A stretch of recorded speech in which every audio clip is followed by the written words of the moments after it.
Assalamualaikum warahmatullahi wabarakatuh. Perkenalkan, nama saya Syafira Quratul Aini, NIM 4221022, Fakultas Ekonomi dan Bisnis Islam, Program Studi Perbankan Syariah. Alamat Desa Gede, Kecamatan Comal, Kabupaten Pemalang. Nah, berbicara mengenai Fakultas Ekonomi dan Bisnis Islam, di sini saya akan menjelaskan sedikit mengenai profil Fakultas Ekonomi dan Bisnis Islam IAIN Pekalongan.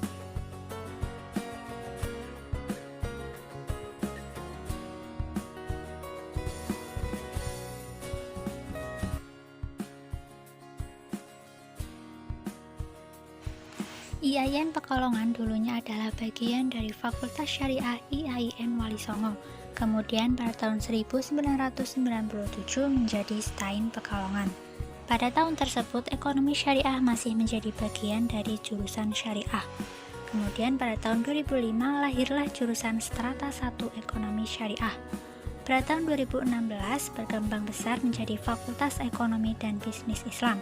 Dan pada tahun 2017 berkembang berbagai jurusan, antara lain D3 Perbankan Syariah, Ekonomi Syariah, Akuntansi Syariah, dan Strata 1 Perbankan Syariah. Namun pada tahun 2020 D3 Perbankan Syariah sudah dihapuskan. Berikut visi dan misi FEBI IAIN Pekalongan.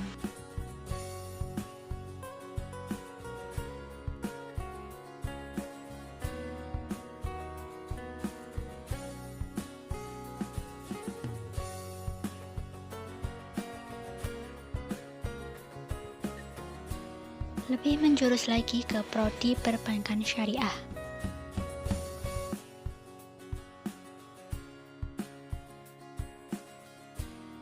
Strata 1 Perbankan Syariah sebenarnya adalah lanjutan dari prodi D3 Perbankan Syariah. Perbankan syariah ini baru diresmikan pada tahun 2017 kemarin dan mendapatkan SK Dirjen Pendis dengan nomor 276/2017. Dan alhamdulillah hingga sekarang prodi perbankan syariah mendapatkan akreditasi B.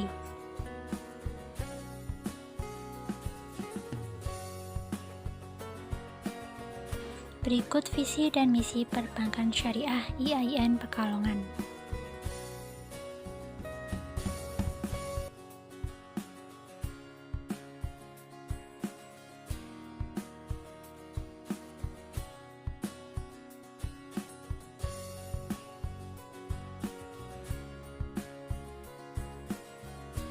Kiat sukses atau strategi belajar di perguruan tinggi.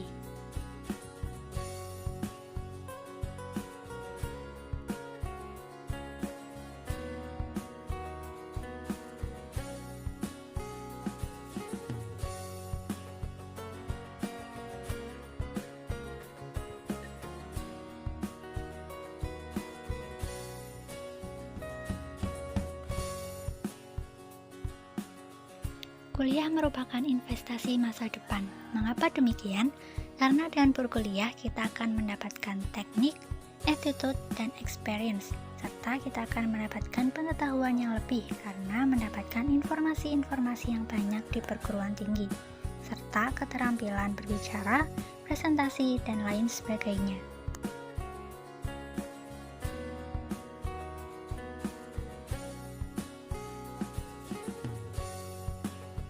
Cara belajar. Yang pertama yaitu strategi belajar visual. Nah, strategi ini cocok banget buat teman-teman yang lebih mudah mengingat dan memahami sesuatu apa yang dilihat daripada didengar. Teman-teman bisa menggunakan gambar atau menonton video-video yang menarik untuk memahami suatu materi. Kemudian membaca buku yang tidak hanya tulisan saja, tapi juga ada ilustrasinya. Kita juga bisa menggunakan spidol warna-warni dalam membuat catatan untuk memudahkan kita mengingat materi. Kemudian yang kedua yaitu strategi belajar auditori. Strategi ini cocok banget buat teman-teman yang lebih mudah mengingat dan memahami sesuatu yang didengar daripada dilihat. Pastinya kita harus mendengarkan materi yang diajarkan oleh dosen dengan seksama. Kemudian kita bisa menerangkan kembali secara lisan suatu materi kepada teman. Kita juga bisa menggunakan nada-nada lagu untuk mudah mengingat materi. Yang ketiga yaitu strategi belajar berkelompok. Yang pastinya kita harus memilih teman belajar yang cocok dengan kita dan saling bandingkan catatan. Kemudian kita harus tanya jalan pengerjaannya, bukan hanya jawaban saja, agar kita lebih mudah memahami suatu materi tersebut. Yang keempat yaitu strategi belajar mandiri. Nah, buat teman-teman yang lebih suka belajar secara mandiri, pastikan pilih tempat belajar yang tenang agar kita lebih fokus dalam belajar. Kemudian perbanyak latihan-latihan soal agar lebih memahami materi.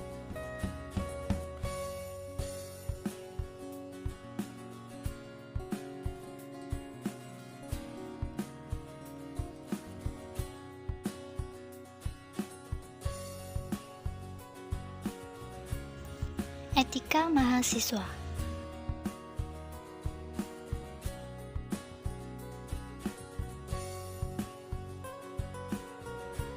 Etika merupakan adat atau kebiasaan cara hidup seseorang dengan melakukan perbuatan yang baik dan menghindari hal-hal atau tindakan yang buruk.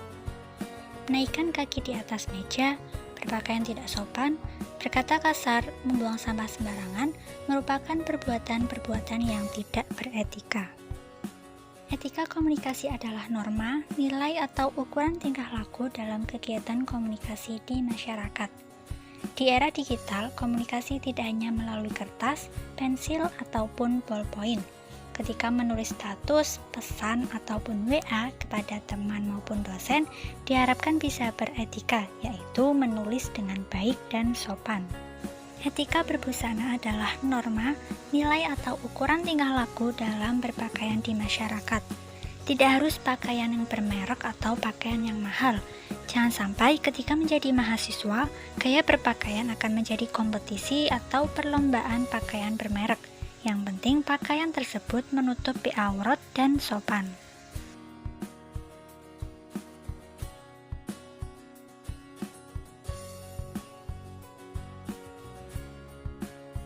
Etika pergaulan di lingkungan kampus menjunjung tinggi nilai-nilai ilmiah.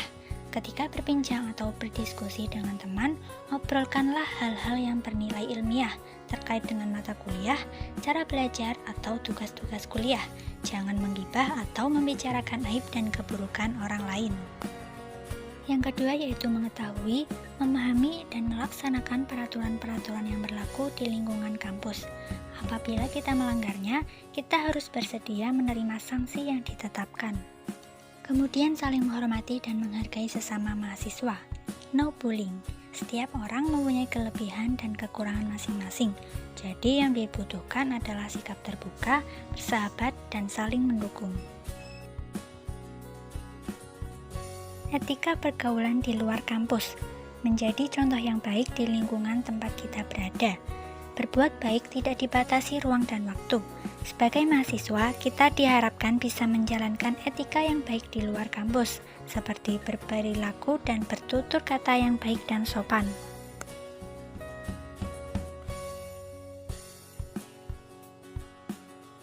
Etika pergaulan mahasiswa dengan dosen menjaga perkataan dengan bahasa yang sopan, serta berperilaku yang baik dan sopan.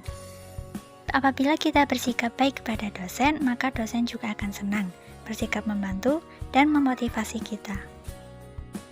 Etika pergaulan sesama mahasiswa. Biasakan menyapa teman apabila bertemu, ucapkan salam, dan lain sebagainya. Jangan mengolok-olok teman melebihi batas meskipun hanya gurauan.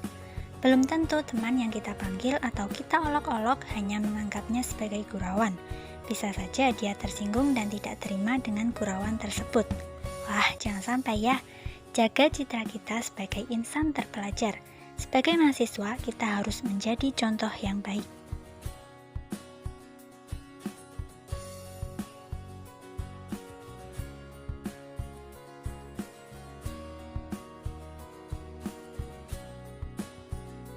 Kiat menulis karya ilmiah.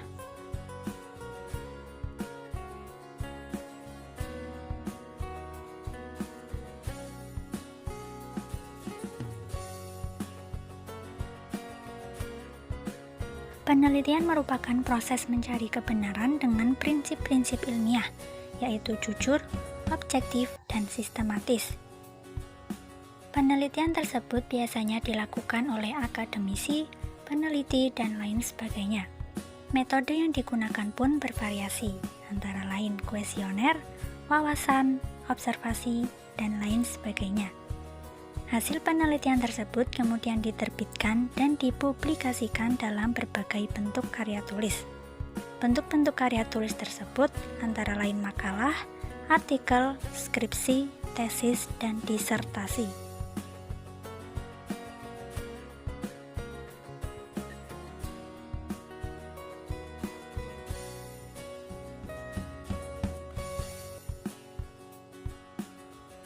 Cara menemukan ide menulis. Yang pertama yaitu mengamati. Kita bisa mengamati kejadian sehari-hari yang terjadi di sekitar, seperti pasar, perkantoran, kegiatan keagamaan, dan lain sebagainya. Yang kedua, membaca. Membaca tulisan dari berbagai media seperti koran, artikel, laporan penelitian, dan lain sebagainya untuk menambah pengetahuan dan wawasan. Kemudian yang ketiga yaitu diskusi. Kita bisa mendiskusikan persoalan yang fenomenal dan aktual untuk menambah wawasan dan menemukan ide menulis.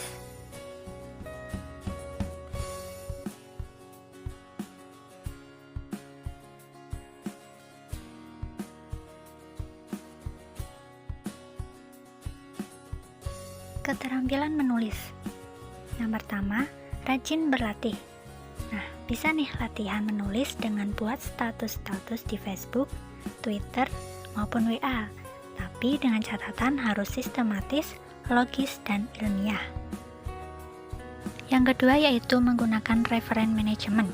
Dengan referen manajemen kita akan memiliki pandangan. Jadi kalau sewaktu-waktu mau nulis dan butuh referensi, tinggal buka aja referen manajemen. Yang ketiga, menjaga orisinalitas, menghindari plagiasi dan similarity. Baik itu keseluruhan atau sebagian, tulisan yang meniru karya orang lain namanya plagiat dan akan terdeteksi oleh aplikasi Turnitin.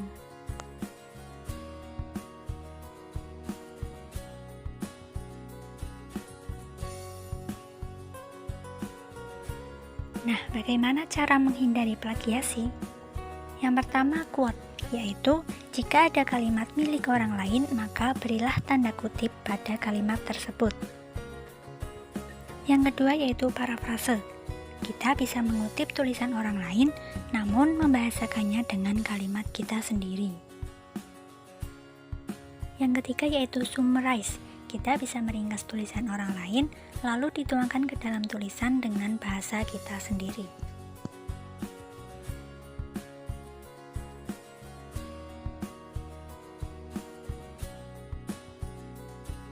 Berdasarkan organisasi-organisasi yang berada di IAIN Pekalongan, saya berminat untuk mengikuti UKM Speak atau Spirit English and Arabic Club dengan harapan semoga bisa lebih memahami bahasa Inggris dan bahasa Arab.